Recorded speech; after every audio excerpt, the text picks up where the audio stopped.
Hello and welcome to today's LinkedIn Live broadcast, where I'm going to be talking about winning bids in the construction sector.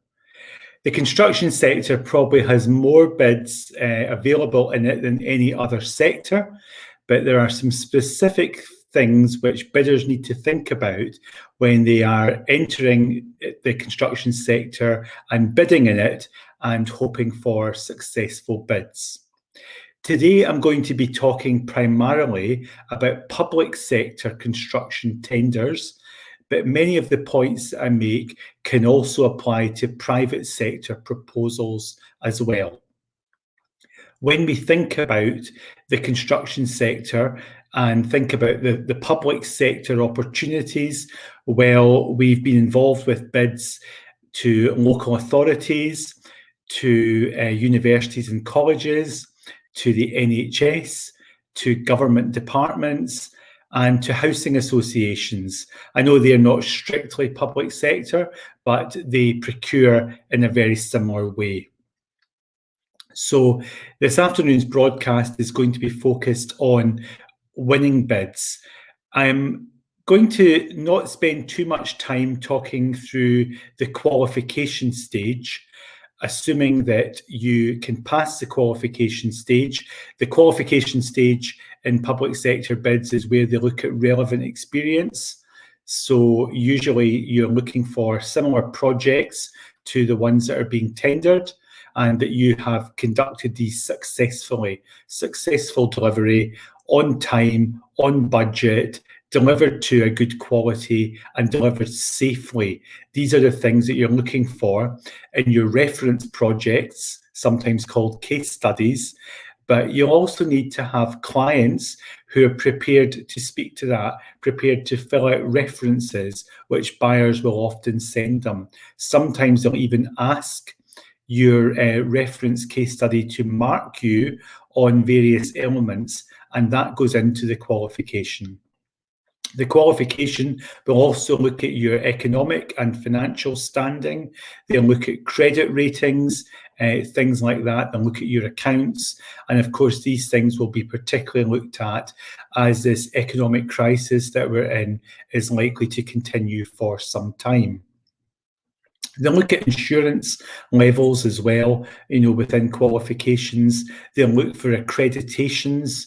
What we see a lot in the construction sector is membership of one of the safety schemes in procurement, SSIP, safety schemes. And these are schemes where they will validate that you have a lot of the things that you need to have to be operating legally within the construction sector. Increasingly, we're seeing a lot of ISO being looked for as well, ISO accreditations, particularly 9001 quality management, 14001 environmental management, and 45001 the workplace health and safety management. If you don't have these accreditations, then you may be asked to supply equivalent policies, procedures, statements as well of how you're doing things. So I would say generally, particularly for organisations of a reasonable size, it's much better to just go forward with getting the ISO accreditations.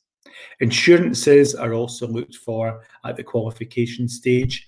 Not necessarily a call for documents, but a call for documents will happen if you've been awarded the contract or a place on the relevant framework. So that's the qualification stage. The qualification stage is essentially a look back at what you've done before, your track record, and also to make sure that you've got everything necessary currently when we're talking about, the necessary finances in place, the necessary insurances, the safety schemes, the accreditations, etc. The tender stage is going to be a look forward more. It's a look at how you're going to deliver this particular contract or jobs arising from this particular framework. So the tender has to be carefully tailored to the clients or the likely clients if it's under a framework or dynamic purchasing system arrangement. I won't talk about today how you qualify in terms of the opportunity as to internally whether your organisation bids this or doesn't bid it. I've done a separate LinkedIn Live broadcast a few weeks ago, which you can pick up if you go into my LinkedIn profile. And if you look in the activity section, in the all posts, you'll be able to find the video there for a LinkedIn Live that I did called How to Create a Bid No Bid Decision Tool. Because deciding which bids to go for, which bids are right for you, that is an important factor in your win rates. I'm not going to spend a lot of time today either talking about the pricing of your bid.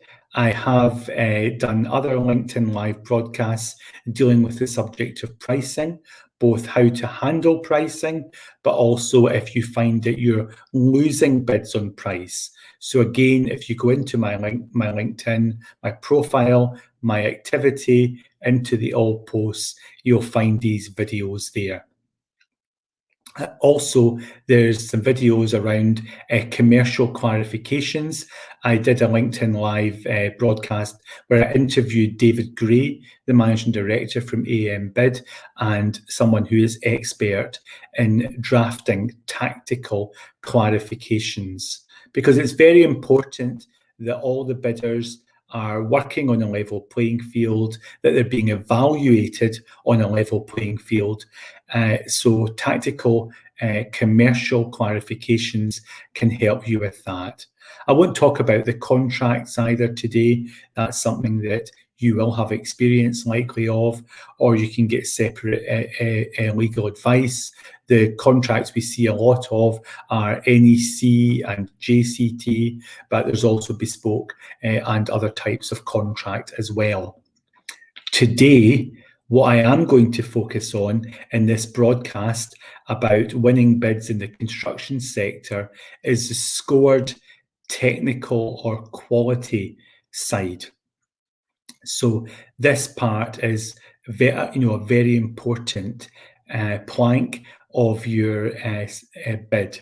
So I'm going to talk about a number of different areas that you can expect to be asked questions about and have to write method statement responses for, and these will be scored. You'll be told, obviously, in the tender documentation what the respective value of these is.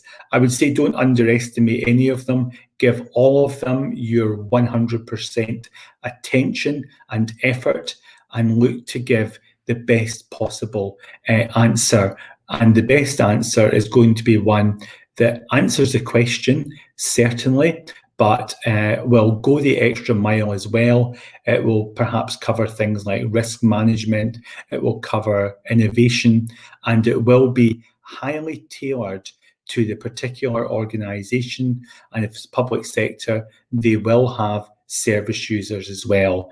So the buildings are being built for people, maybe local government employees, maybe they're being built for social housing tenants, maybe it's a leisure centre that's being built, something like that. So you would be wanting to think about who is going to use the buildings and who actually lives near them as well. So let's take ourselves through some of the various aspects. First of all, quality management.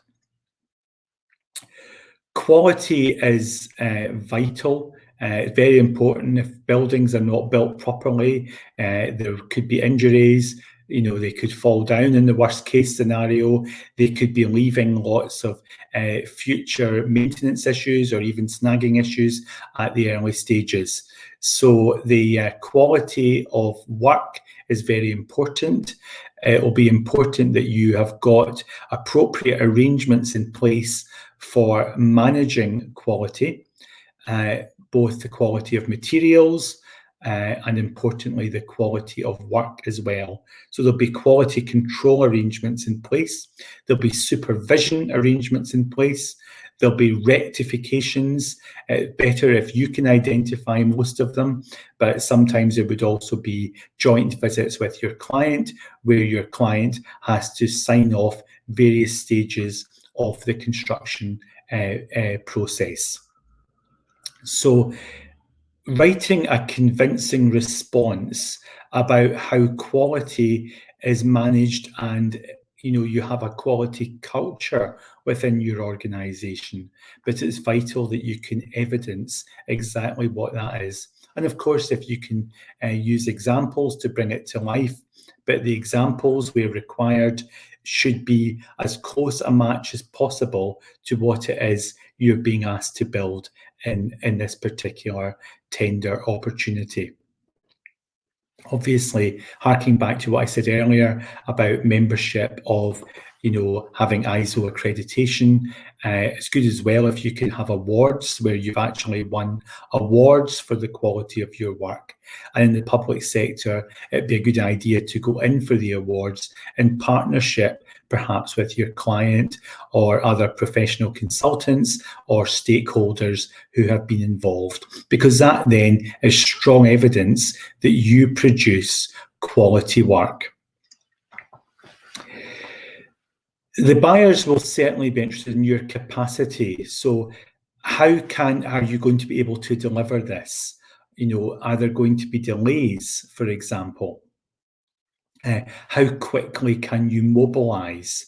So you'll want to give them the necessary assurance that the projects that you're bidding for here will have an appropriate priority within your organization, that you can create a straw person, as it were. You can bring it to life, this particular project, and how it's going to be delivered.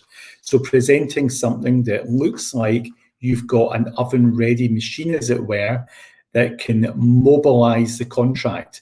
So important that you bring this to life. You can talk about, who the contract director, contract manager, site supervisor, resident liaison if needed, or community liaison, the health and safety manager, the senior responsible person. All of these things you would want to bring life to your bids by also not just giving people's names, but giving reasons why these people have been selected for the projects being tendered for, what qualifies them, what other experience they have. And that will help to give some assurance that you have done the thinking of this. Now, this could also include risk management as well. So we know that we're getting near the situation when the current trade deal with the European Union is about to run out. So what if there is not another trade deal, or not one that's favourable to your business or to your sector? What is that going to mean? So, for example, are you quite reliant on European Union national labour? And if so, if that is not so readily available, and there are signs already that that is the case, then how will you be able to deliver the projects? What if there are currency fluctuations making the costs of materials or even labour more expensive? What impact is that going to have? How can that be written about within the quality or technical section around the risk management? Also, you'll have to think about it in terms of your commercial pricing as well. COVID-19 and further spikes, lockdowns, like local lockdowns, etc. We know that the winter's coming up soon as well. So you'd be wanting to show that you've done the thinking about how you can deliver this contract in a COVID safety secure way as much as possible, that you're not taking unnecessary risks, that your employees and other people, like subcontractors and anybody who's in the vicinity of your building works, is not going to be put at any additional risk because of how you are delivering the contract. Your operating model in the construction sector is important as well, and likely you'll be asked to write about this, the resourcing. So Is your operating model mainly a subcontract model? If so, how is this managed? How are subcontractors selected? How are they warned if performance is not up to standard? How are they removed from contracts if performance does not improve? Can you evidence, a really strong subcontractor stroke supply chain management arrangements? Is your model one that's mainly in-house delivery?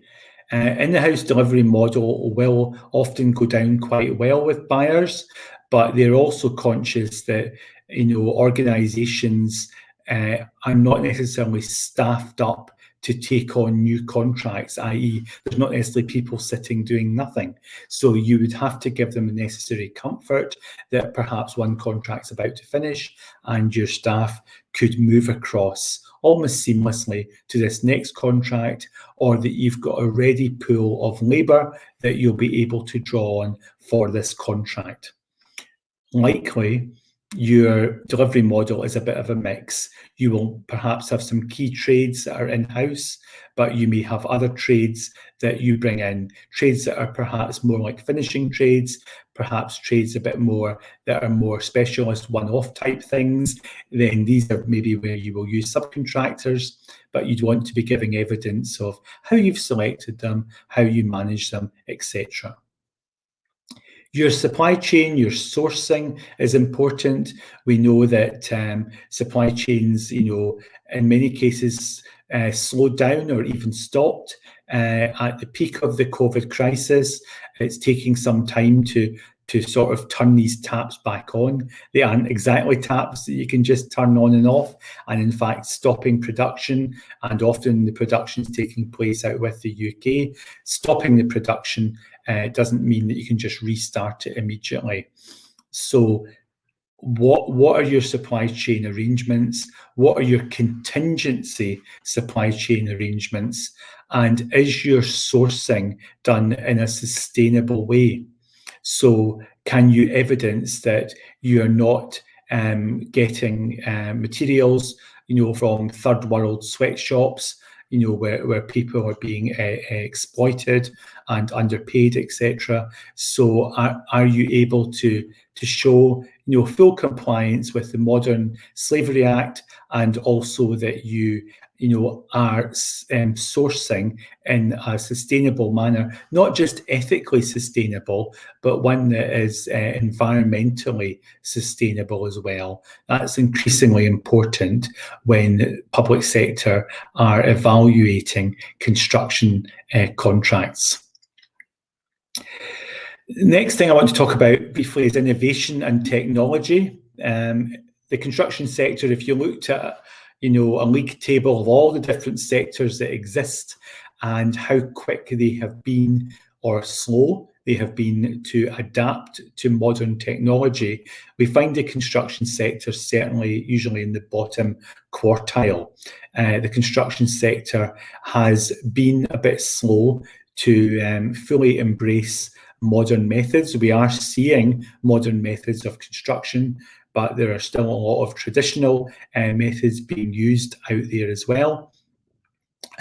So with modern methods of construction, that's one thing, but also, in the design, which you may not necessarily have control of unless it's a design and build contract, but you might be looking at things like building information modeling and what that means. Also robotics and whether they have a role to play, looking at where things can deliver efficiencies. There's maybe a virtual reality or augmented reality that can be brought into play as well. There's also artificial intelligence. So anything like that, you want to be thinking about how you can evidence innovation and use of technology, how these are going to bring better outcomes, because what I've not mentioned so far is what the main themes are, the main bid-win themes in construction sector contracts, as they are in many sectors really. The buyers are looking for better, faster, cheaper, and safer That's usually the sort of main things that they're looking for. Now, it doesn't, necessarily take a lot of thought to work out that you can't always get all of these things at the same time. So, for example, if something's better and faster, it may not be cheaper. If it's faster, it may not be safer. So it's important that all of these things are given thought to, and that you can evidence how you can do certain things better. It may be other things faster. Some things might be cheaper. Overall, it has to be safer, because safety, has to be the number one priority in construction sector contracts. How will you work with other stakeholders? That's something that comes into construction sector contracts a lot as well. So usually you're going to be working with quite a lot of professional consultants who've been appointed by the client. You will be working with the client as well, usually. You may well be working with local communities, because it's seldom that a construction sector project takes place in a complete bubble where there are not neighbours or businesses, local communities round about. So you'd want to evidence how you can work effectively with the project stakeholders, and having some system of stakeholder mapping at the bid stage would be good as well, because again, that's giving the buyer the assurance that you've done the thinking about this project, you've thought carefully about who's going to be involved, and you have a communications plan in place that you can bring into force as soon as the client awards the contract. You have the contract signed, you have the pre-start meeting, and then you are able to mobilise and get started. Social value is a huge thing within construction sector contracts now in the public sector. They are looking for the social pound. They are looking for impacts. They are looking for, in crude terms, jobs, apprenticeships, opportunities locally, sponsorships, support for community organisations, etc. So you have to really have done the thinking through of the project. And my suggestion is that you always want to tie this to project spend or framework spend. You don't want to be making commitments that are not tied to actual spend coming through. So the social value is definitely an area that you want to be thinking about. And it's not just what you're doing anyway, maybe letting them know all the things you're doing, perhaps across the UK. That will have some interest, but won't score you a lot of marks. Mainly the marks at a tender stage are going to be given for what you will be delivering on this particular contract.